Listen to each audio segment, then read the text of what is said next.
बर्तमान आम शेरुबंध पहाड़ जाऊँ देख केते सुंदर दृश्य ये जो बर्तमान जो पहाड़ अच्छे या ना कौन खारीगंडा पहाड़टा खारीगंडा एटा एरासंदागुड़ा बेल्ट लागी जाउची ओके चलतु शेरुबंध पहाड़ जावा बर्तमान आम जाऊँ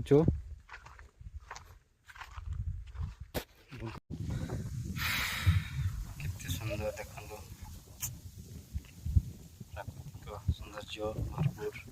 आम पटांग पहाड़ सावधान आसवे देखो हठात गोटे केत बड़ गात हो माइंस गात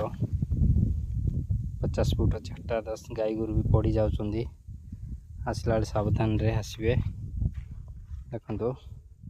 एटा एरासंता गुड़ा गोटे आसला बेले गातटा अच्छी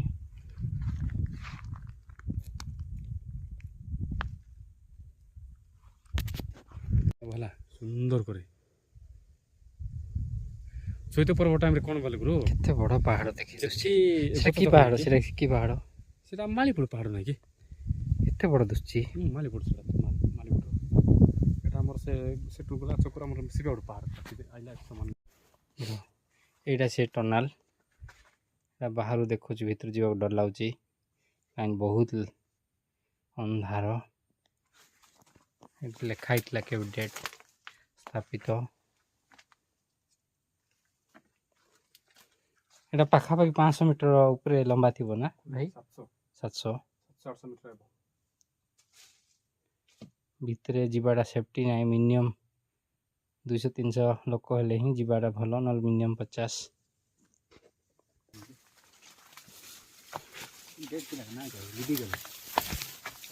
कंटा धरदेला 1900 केते सुंदर प्लेस एटी डेटा लिखा होता लिभि जाइए देखो केते सुंदर देखो बहुत सुंदर व्यू